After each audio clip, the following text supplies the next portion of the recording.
All right, listen, I know there's not a lot of optimism in the crypto space right now. In fact, people are bracing for further downside, but I'm going to share with you why I'm still optimistic and some of the things that I'm looking at over the next few weeks to help me determine which way this market is heading. I haven't given up hope. I know that there's some bears out there and some people that are projecting the market is going to continue to pull back.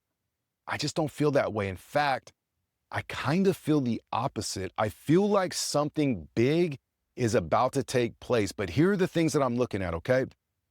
In the next few weeks, obviously we have the Fed meeting this week that is going to take place. I'm not too excited about that. I don't think there's going to be much in terms of rate cuts.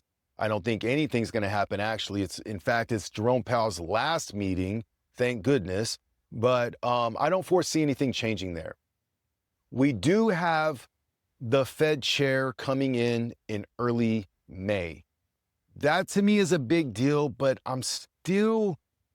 I was more optimistic about that in May, but I'm just not thinking that anything major is going to take place yet. I think he has to let the water settle a little bit, but I do believe that he is going to lower the interest rate significantly, which will more than likely pump the markets, okay? So I'm keeping an eye on that. The other thing, I believe that the Clarity Act is going to get passed. I believe that's going to happen. I think if we see late May, possibly early June, the Clarity Act getting passed, this could trigger, okay? I don't think it's going to do the whole thing, but I think it could trigger a speculation pump. There's a lot of money that is sitting on the sidelines right now that needs clarity. Now, some of that institutional money, once it comes in, it's going to take time for adoption to take place. I fully understand that. And that's why I said, I think there's going to be a speculation pump, not an adoption pump. There's two different types, right? We have the speculation phase and we have the adoption phase. I think that's going to come down the timeline.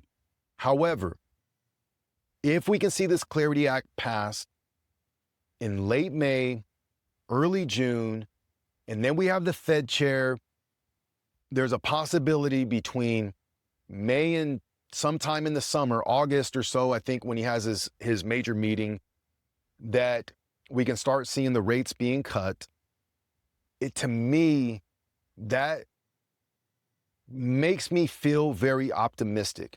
The other thing is, we have the midterms coming up. I just don't see how the Republican Party is going to win the midterms in the current condition of the economy. I think that they have to pump the markets. In addition to that, we can already see some of the narrative changing. We can already see some of the words being said coming out in favor of the crypto market. We had Trump just the other day say that he feels an obligation for the crypto space to do well. We have Brian Armstrong now in favor of getting this piece of legislation passed, the Clarity Act. We have the Treasury Secretary making some announcement. There's just, now we're starting to see more and more people speaking out, and I'm just not a believer in coincidence. The more I'm in this crypto space, and yes, it's a true market with true volatility, but there's also the manipulation that has come along with the big money that has entered the space. And I'm just saying, don't be surprised if we have a very good run-up coming soon. I'm not trying to hype things up. I'm not trying to sell any hope. I'm not trying to bullshit anybody. This is just my genuine feeling, my gut feeling, is that there's a couple of these catalysts that I believe are going to trigger a speculation pump.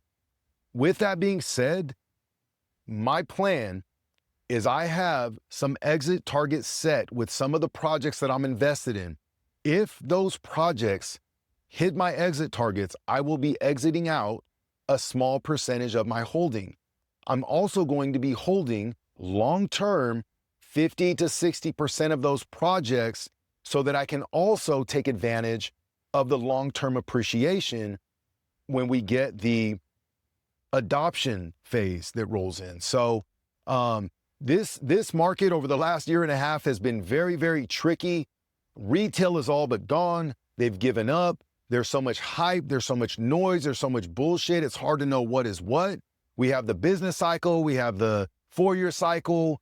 There's just so much. But what I'm watching from the outside is I'm seeing that the big money is positioning still. So while the war is taking place, while inflation is taking place, the big money is still positioning. And that, for me, creates some optimism. They're trying to get us to look the other direction. And unfortunately, a lot of people are falling for it. I'm going to continue to dollar cost average in, and I have some money set aside to invest in case we do see further declines. In other words, I'm going to enter at specific targets. If you want to find some of those targets, watch my other video about a guy that I use for my chart analysis. I'm not a chart guy. I use somebody else that is phenomenal at it. Watch that video. In fact, I'll try to link it to this video on the back end. He's like my secret weapon that I use to avoid buying at the wrong time and selling at the right time. So if you're new here, welcome to my channel. My name is Donnie Joseph. On this channel, we talk about crypto, investing, wealth building, mindset, macroeconomics. So if any of that stuff interests you, subscribe to the channel, engage with the content, and until next time, we'll talk soon.